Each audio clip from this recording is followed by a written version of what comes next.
Assalamualaikum जी, this is me Rana Asif from Islam state and builders Bahria town Karachi. Hope you are doing well.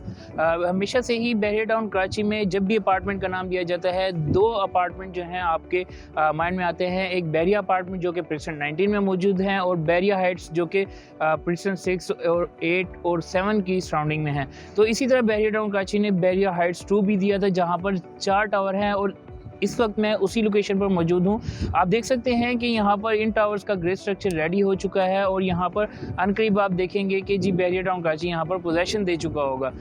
Total ये 4 tower है, जिनको अगर मैं इनके जो नाम रखे गए हैं वो इसी तरह रखे गए, जैसे बैरिया हाइट्स 1 में A to H टावर तक, टोटल 8 टावर तक नाम रखे गए थे अल्फ़ाबेटिकली। यहाँ पर भी इसी तरह I से लेकर L तक यहाँ पर अपार्टमेंट के नाम रखे गए हैं।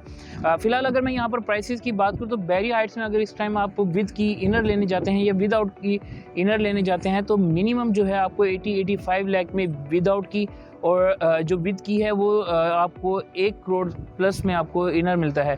जबकि अगर यहीं पर अगर मैं इनर की बात करूं तो आपको 60 से 65 लाख के ब्रैकेट में यहाँ पर इनर मिल जाता है। जबकि अगर मैं आउटर की बात करूं, वहीं बैरिया हाइट्स में जहाँ पर आपको आउटर विद आउट की 90 लाख तक के बजट में मिलता है और विद की जो है आपको 1 करोड़ 15 से लेकर 1 करोड़ 25-30 लाख के ब्रैकेट में मिलता है। वहीं पर अगर यहाँ पर मैं इस टाइम विद आउट की जो अपार्टमेंट रेडी नहीं है, वहाँ पर अगर मैं बात करूँ तो आपको 70 से 80 लाख के बजट में एज पर लोकेशन आपको यहाँ पर अपार्टमेंट मिल जाता है। अगर मैं यहाँ पर एमेनिटीज़ की बात करूँ तो बैरिया टाउन कराची में ने यहाँ पर तमाम वही एमेनिटीज़ रखी हैं जो कि बैरिया हाइट्स में रखी हैं। जस्ट जो एक डिफरेंस हमें देखने को मिलता है वो ये कि जी वहाँ पर 8 टावर है जबकि यहाँ पर 4 टावर दिए हुए हैं। डिज़ाइन की अगर मैं बात करूं या फिर अपार्टमेंट के साइज़ की बात करूं या फिर मैं यहाँ पर पार्किंग एरिया की बात करूं या फिर पार्क की बात करूं या फिर मैं यहाँ पर रिसेप्शन एरिया और लिफ्ट्स की बात करूँ, तो यहाँ पर तमाम वही चीज़ें यूज़ की गई हैं जो बैरिया टाउन कराची ने बैरिया हाइट्स में यूज़ की थी।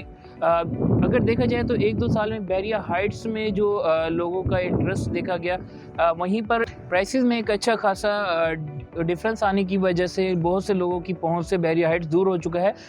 मज़ीद बैरिया हाइट्स का आपको बताता चलूँ तो आप ये कह सकते हैं कि बैरिया हाइट्स एक लग्जरी अपार्टमेंट्स हैं और इलीट क्लास अपार्टमेंट है वहाँ पर। इसी तरह बैरिया हाइट्स 2 में भी बैरिया टाउन कराची ने वही लग्जरीपन जिसे आप कह सकते हैं वही रखा है। यहाँ पर अगर आप अपार्टमेंट लेते हैं और फ्यूचर में आप 1 साल में या 2 साल में बैरिया टाउन कराची में शिफ्ट होना चाह रहे हैं तो बैरिया हाइट्स 2 आपके लिए एक अच्छी ऑप्शन साबित हो सकती है कि आप यहाँ पर अपार्टमेंट लें और जैसे ही आपका अपार्टमेंट रेडी हो जाए या तो आप उसे रेंट आउट कर सकते हैं या फिर आप बैरिया टाउन कराची में शिफ्ट हो सकते हैं। उसके अलावा अगर मैं इन्वेस्टमेंट पॉइंट ऑफ व्यू से बात करूँ तो बैरिया हाइट्स में और ये जो बैरिया हाइट्स 2 है यहाँ पर तकरीबन 25 से 30 लाख का डिफरेंस आता है, चाहे आप इनर की बात करें या फिर आउटर की बात करें। जबकि ये अपार्टमेंट जब रेडी हो जाएंगे तो जो आपका ROI है उसमें ये 20 से 25 लाख 30 लाख ऐड हो जाएंगे।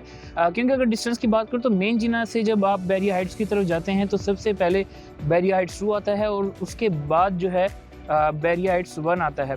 उसके अलावा व्यूअर्स यहाँ पर बैरिया टाउन कराची ने जो बैरिया हाइट्स 2 है यहाँ पर बहुत सी अट्रैक्शंस रखी है। मींस कि ग्रैंड जामा मॉस्क जो कि पाकिस्तान की सबसे बड़ी और एशिया की 3rd लार्जेस्ट मॉस्क है, वो यहाँ पर इसके बैरिया हाइट्स 2 की सराउंडिंग में दी है। तो व्यूअर्स बैरिया हाइट्स 2 आपके लिए एक अच्छी ऑप्शन साबित हो सकता है अगर आप कोई लॉन्ग टर्म इन्वेस्टमेंट देख रहे हैं। अगर बैरिया टाउन कराची में आप 1-2 साल में रिहाइश प्लान कर रहे हैं तो व्यूअर्स आपके लिए ये एक अच्छी ऑप्शन साबित हो सकती है। अगर आपको बैरिया टाउन कराची से रिलेटेड कोई भी क्यूरी या फिर बैरिया हाइट्स से रिलेटेड कोई भी क्यूरी हो तो गिवन नंबर पर कॉन्टैक्ट कीजिएगा। Thanks for watching. अल्लाह हाफिज़।